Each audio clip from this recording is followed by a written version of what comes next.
Hey, what's up, lightboltjoe here. Today we're going to discuss the 1997 cult classic film Chasing Amy. This is written and directed by Kevin Smith, starring Kevin Smith as Silent Bob. Jason Mewes has his J moments. They're only in the film for 10 minutes, and it's an hour and 50-something long minute film. It's very long, but it's so gorgeous. Ben Affleck plays Holden.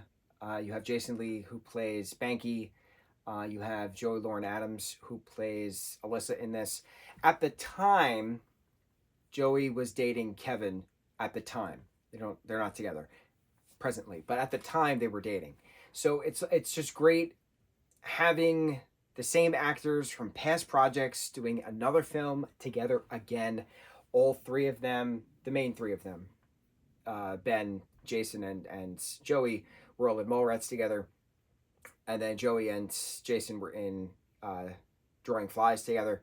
And then that's so 95, 96, now we're in 97. So we're getting down our line. I didn't realize entirely that during my Jay and Silent Bob marathon that I have to include the Clerks TV show, which is like 6 episodes long, which you can only get on DVD. So I had to place that order, and we'll see when that comes in.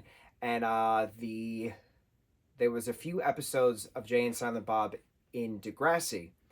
So I think the DVD I had to purchase literally is called Jay and Silent Bob Do Degrassi. So we'll see when that comes in. So we're adding things to our list where I should have done this a month ago, but things happen.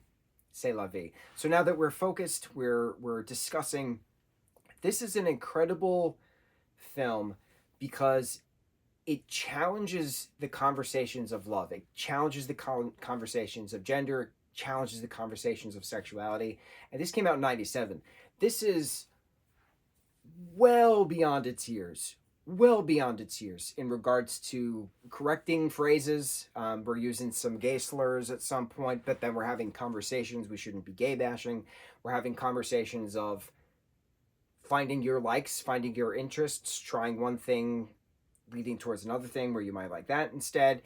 The premise is Ben plays this character of Holden. Holden and Banky have been friends for 20 years. They have a studio called Bank Holds Up or something like that, which is above a comic book store, which is actually where Kevin Smith's Jay and Silent Bob Secret Stash is actually in real life in Red Bank, New Jersey. Across the street is a record store where the Ben Affleck's character and who's that other character who's absolutely hysterical, and I pee my pants every time he takes his gun out at the Comic-Con convention. Well, con means convention. At Comic-Con in Manhattan. What is his character's name? I'm a disgrace to my family right now. I can't remember the character's name. Anyway, two of them have an amazing conversation there as well, but it's neat having it all intertwined. What's beautiful about having a Jay and Silent Bob marathon / a View Askew marathon. View Askew is the production company that Kevin Smith has, so the View Askew universe corresponds to a lot of similar locations, a lot of similar characters, a lot of similar connections of characters. So Julie Dwyer is mentioned in this as well, the girl who has the embolism at the pool of the YMCA. Alyssa Jones is mentioned. I think her younger sister's name is Heather. We meet Heather Jones in Clerks, and then things are discussed. And it's just... Heather's best friend is the one who accidentally slept with the dead guy in the bathroom in Clerks, which is one of the funniest moments when the police officer is when the investigator's taking the notes down. She's like, "What kind of convenience store are you running here?" Die. Every single time, die. Kevin has a wonderful means of writing dry and dark humor, and it's just very poetic as well, and especially when his Silent Bob character just comes out with this stuff. And we get the title of Chasing Amy because of a story that he's sharing, and it's just wonderful. It's wonderfully well put together storytelling. He's a genius, absolute genius. I'm well aware of that, and I'm very happy to be doing this in a marathon setting, watching his stuff in a marathon setting. So, Holden and Banky have been friends for 20 years. Holden meets another comic book artist, because they're all in the comic book artist community, Alyssa, who has her own book. And so she is a lesbian, but then he starts to fall in love with her. And it's confusing because he understands that she's gay, and she's made it very clear that she's gay, but he still has fallen in love with her, and what happens and how does this happen. And then they have conversations about loving the person rather than the gender. But then we still talk about gender, but we still talk about the person. So when you're having these types of conversations, it's not black and white anymore. It's not, I like boys, so I'm gay. I like girls. If a girl is saying, I like girls, then I'm gay. It's not those kinds of conversations anymore. Nowadays, we have broader spectrum terms. We have a wider alphabet of terms under the queer umbrella. And that phrase was used multiple times. So it was alluded to certain things that didn't have words really back then. Might have existed, but not spoken of at all. We have terms of sapiosexual, when you're attracted to someone's intelligence, intellect. When you have phrases of, you have pansexual, doesn't matter the gender, doesn't matter, you're just attracted to the person. You have bisexual, being attracted to both male and female of the actual gender, male and female. Then you have demisexual. I fall in that category. You have someone who is attracted to the emotional aspect, the energy aspect that the person is presenting. If the vibes are off, things are soft. It's the best way to explain that. But then you have other terms. You have other umbrella things, right? So what's great about this project is that you then have Alyssa then questioning herself, and then wind up dating Ben Affleck's character, Holden, for quite some time. You have Banky being just one joke after another joke after another joke, and then finally confronted with a closeted, latent homosexuality aspect of himself that he's probably not fully aware of, or he is aware of and just doesn't want to talk about it. And then that brings up different conversations. And how has, Banky been in love with Holden for the past 20 years and just can't come to terms with the actual words. It's a conversation piece film which came out in 97, and the fact that this came out so long ago, and we have terms and words to explain certain dialogue, to explain certain emotions that these characters are having. These characters are crying, they're screaming at each other. They're doing, this is a heavy drama film with hysterical moments randomly trickled in throughout.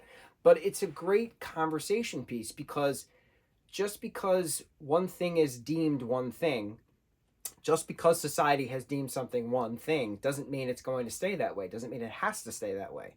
Just because it's a societal norm doesn't mean it's actually normal. So it's a wonderful conversation film that came out so many years ago, and it's just so cool seeing it being still relevant now.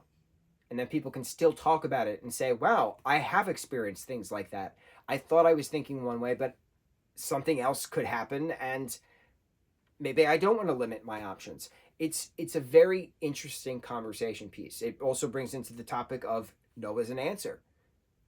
No is a one-word answer. It's a wonderfully well done film. It's so well done, and it's gotten so much praise as well. It did very well with Rotten Tomatoes. It does very well with critics. It did very well with audience, and it's really cool seeing these characters then in future projects within the View Askew universe, if you will, as well.